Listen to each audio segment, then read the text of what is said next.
Yeah, my question is this. I've been reading a book called the Urantia book, which has been described as the fifth epical revelation. And the reason I ask this question is because you've mentioned previously that heaven doesn't exist. And so I don't know whether you're familiar with the book or the teachings of it. We can feel the vibration of it as you talk about it. Yeah, and I guess I just wanted to ask what your perception of that is, because it's really resonated with me, but yet it also, your teachings obviously also resonate, so I'm left a little bit confused about, the existence of heaven, I guess I'm asking about. Well, the nice thing is, our opinion of your opinion is irrelevant. In other words, if you're reading something that feels uncomfortable, that discomfort that you feel is your indicator that the source within you is not in agreement, not necessarily of what's written, but of your perception of what's written. There are a lot of realities that are being lived in this physical time-space reality, and there are not two of you who are perceiving identically. So what humans are commonly doing with each other is that you yearn so much, you yearn for someone to understand your perspective. And we want you to cut that out.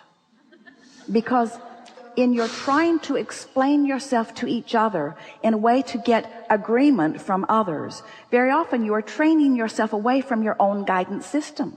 You're training yourself away from your own expansion. And the more life causes you to expand, and the more you train yourself away from that expansion, the more uncomfortable you feel. And so, let us say this to you. We have never seen any of you pick up anything that has been written, created, produced by any other human that was in every case a perfect vibrational match to you and what's in your vortex. That isn't the premise that you came forth into this physical body. You didn't say, I'll go forth and I'll find the right path and I'll get with the right pack and we'll travel in the right circles and we'll say and do the right things. That isn't what you said. You said, I'll go forth and I'll mix it up and I will come to my individual awarenesses, because you have become who you've become before you came into this physical body. There was already plenty in your vortex that lets you know who you are. You are a lover. You were when you got here. And the first day that you found a reason to hate someone, you felt the discord of that hate. Because the source within you, no matter how justified you think you are in the pushing against of that injustice or that thing that you did not want to see, the source within you will not join you in that hatred, you see. And so this is a conversation that could go on for hours and hours and hours, because there are so many facets to the environment in which you live and so many premises that people are presenting from. And there's a whole lot that people are saying about non-physical that is so far from what it really is. The basic premise of most religions could not be more off from the way that it is. Most religion has you here being tested. None of that's true. Most religion has you here as inferior to that which is supreme. None of that is true. Most religion has you isolated and separated from that which is source, and condemned and punished for actions and behaviors. Source isn't doing any of that. That's why, in fact, guilt even exists at all. You couldn't feel so bad if source didn't love you so much. What about that? If source wasn't constantly loving you, you wouldn't feel so awful when you find a reason not to feel love.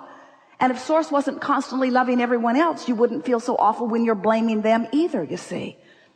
So once you show yourself actively your own guidance, once you stand in any moment in time and you say, here I am, and source, I know you have an opinion about this child that I'm looking at, and you feel yourself welled up with appreciation, you can feel that your opinion, your approach, your perception right here, right now is so in sync with the source within you that you are full of the completion of that which is source. That's what positive emotion is. The better you feel, the more you are completing or allowing the extension of source right here and now in this moment in time. And the worse you feel, the more your desire to be that is, but the more you are disallowing it, you see. So we would graze our way across the libraries of your world and across the data fields of your world. We would look for resonance. We would be constantly looking for resonance. But we would not be doing what most humans do, which is exploring the manifestations. Most humans are running around not even aware that they are vibrational creators, looking at the results of the vibrations that people have been offering, and then letting their whole life be based upon those manifestations. So then they sort the manifestations in piles. These are good ones, these are not so good, these are terrible. And our religion judges those manifestations as completely inappropriate and those manifestations as better. And then we conjure some fictitious heaven that is someplace else, when your heaven or your hell that you are living is your resonance or your lack of it. It's your alignment or your not. It's your allowing of the source within you now or not, you see. Source is never departing from you. You didn't lose your connection with Source when you came into this physical experience. Source came right here with you. But you can choose thoughts that pinch you off pretty good from it, and you can choose thoughts that align you with it right away, you see. You can live a life of alignment, and you will discover heaven on earth. And from our perspective, what heaven on earth really is sifting through some contrast and recognizing some negative emotion. That's delicious. Guidance. I have guidance within me. I know that I'm off the track of something, but I also know I gave birth to something more, and that source within me resonated with the more and became it immediately, and that the only reason that I can feel negative emotion right now is because I expanded and didn't go. That's heaven on earth. And now I'm consciously aware of my guidance system. Now I can find thoughts that feel a little better. I can give myself some ease and relief. You call that forgiveness. We call it coming back into alignment. It's the releasing of the resistance and the resonance with the source within me. And now I'm back in resonance, and now my grid's filling in, and now wonderful things are happening everywhere I turn. Sweet people talking to me, intellectual conversations going on, physical stamina and vitality and flexibility is mine. A feeling of well-being. Everywhere I look, it is beautiful. I'm zigging and zagging with the best of life. I'm on that vortex, and all good things are mine.